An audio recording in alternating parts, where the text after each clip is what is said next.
एकतर हे title track आम्ही पाहिले, मला वाटतं हे सिनेमात आहे की नाही मला माहिती नाही आहे, पण त्या गाण्यातही आपण एक सगळेच नाचताय आणि सगळेच एक वेगळ्या एनर्जीने दिसत आहात आणि तुझ्या भूमिकेतून ती एक वेगळी एनर्जी आम्हाला पाहायला मिळणार आहे. तुझ्यासाठी नेहमीपेक्षा वेगळं तुला काय मिळालं या सिनेमातून? शैली वेगळी आहे चित्रपटाची, धाटणी वेगळी आहे. या शैलीचा चित्रपट भयपट मी केलेला नव्हता, त्यामुळे माझ्यासाठी ही वेगळी गोष्ट आहे. प्रीतम सरांसोबत काम करणं हा वेगळा अनुभव आहे आणि मला म्हणजे प्रत्येक वेळेला आपण म्हणतो पण यावेळेला हे खरं आहे की आम्ही सगळे कॅरेक्टर आहोत. मी प्राजक्ता नाही आहे, कुशल नाही आहे, तर कॅरेक्टर म्हणून सगळे समोर येतोय एका वेगळ्या पद्धतीने आणि त्याची मांडणी खूप प्रभावी केलेली आहे प्रीतम सरांनी. तर मला ह्या सगळ्यांबरोबर आणि या पद्धतीत काम करताना खूप मजा आली. तांत्रिक अंग अत्यंत सशक्त आहेत, म्हणजे जागाच नाही आहे दाखवायला की इथे आम्ही थोडं कमी पडलोय. त्यामुळे मला असं वाटतं की हे सगळं उत्तम पॅकेज आहे. एका वेगळ्या शैलीतलं मराठीतलं पहिलं युनिव्हर्स ही एक उत्सुकता आहेच आहे आणि आम्ही पुन्हा एकमेकांना भेटतच राहणार आहोत वेगवेगळ्या रूपात. ही एक गंमत आहे आमच्यासाठी. मी यांच्याकडे वळते की मला मुळात आत्ता स्क्रीनवर पाहताना तुमचे चेहरे खरं तर खूप वेगवेगळेच वाटत होते, पण कॅरेक्टरविषयी काय सांगणार की ते कॅरेक्टर काय आहे? कारण नाही कळलंय काही काही ठिकाणी. मी सांगते काही ओळींमध्ये कॅरेक्टर.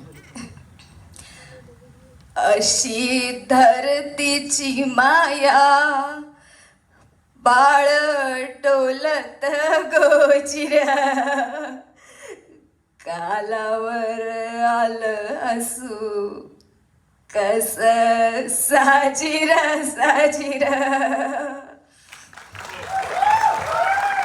हे माझं कॅरेक्टर. कमाल कमाल कमाल आणि खूप खरंच चांगल्या थोडक्यात पण खूप कमाल सांगितलंय. या कॅरेक्टरसाठी, या भूमिकेसाठी, या सिनेमासाठी खूप खूप शुभेच्छा. आणि मी आता कुशलजी यांच्याकडे वळते. कुशल सर, काहीतरी परत नवीन काहीतरी आम्हाला पाहायला मिळणार आहे, पण हा सिनेमा करत असताना तुम्हाला कुठेतरी असं वाटलं का कलाकार म्हणून की काहीतरी आपण अडकतोय किंवा आपल्याला यातलं काहीतरी नवीन मिळतंय ह्या भूमिकेतून? किंवा आपण कधी कधी असं होतं की आपण ब्लॉक येतो किंवा काही असं, कारण की हा सिनेमा कम्प्लीट वेगळ्या धाटणीचा आहे, तर असा काही अनुभव? ह्या सिनेमाची जेव्हा गोष्ट ऐकली ना प्रीतम सरांकडनं मी, तेव्हाच मला कळलं की माझ्या लाईफ स्पॅनमध्ये ना अशी भूमिका मला पुन्हा कधी करायला मिळेल याची शाश्वती वाटत नाही. कारण आत्तापर्यंत जेवढ्या भूमिका केल्या त्या सगळ्या एकीकडे आणि ह्या सिनेमात जी भूमिका मला करायला मिळाली ती एकीकडे.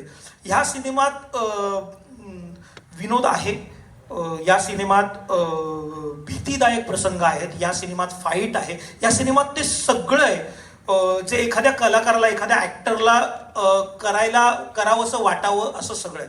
मला भारी काय वाटतं की एक असं मराठीत इतकं मोठं विजन घेऊन एक डिरेक्टर येतोय, इतकं मोठं विजन आहे ज्याच्याकडे, जो मराठीतला पहिला युनिव्हर्स आपल्यासमोर प्रेक्षकांसाठी घेऊन येतोय आणि त्याचं हे जे पहिलं पान आहे त्यात मी आहे. हे मला इतकं भारी वाटतं.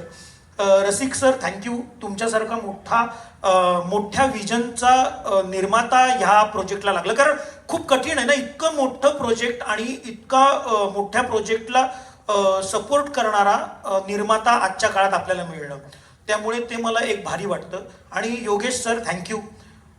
मेन गोष्ट सांगत नाही पण ह्यांच्यामुळे मी या सिनेमात आहे. हा आवडेल नाही ते पर्सनली सांगतो, पण योगेश सरांनी माझं नाव सजेस्ट केलं होतं प्रीतम सरांना आणि त्यामुळे मी या सिनेमात आहे. इतका रॉ हा सिनेमा शूट केला गेला, जसे आम्ही रॉ आहोत तसेच आम्ही या सिनेमात दिसलेले आहोत. मगाशी अभिषेक फार बोलला नाही, पण तुम्हाला या सिनेमात त्याचं काम दिसेल.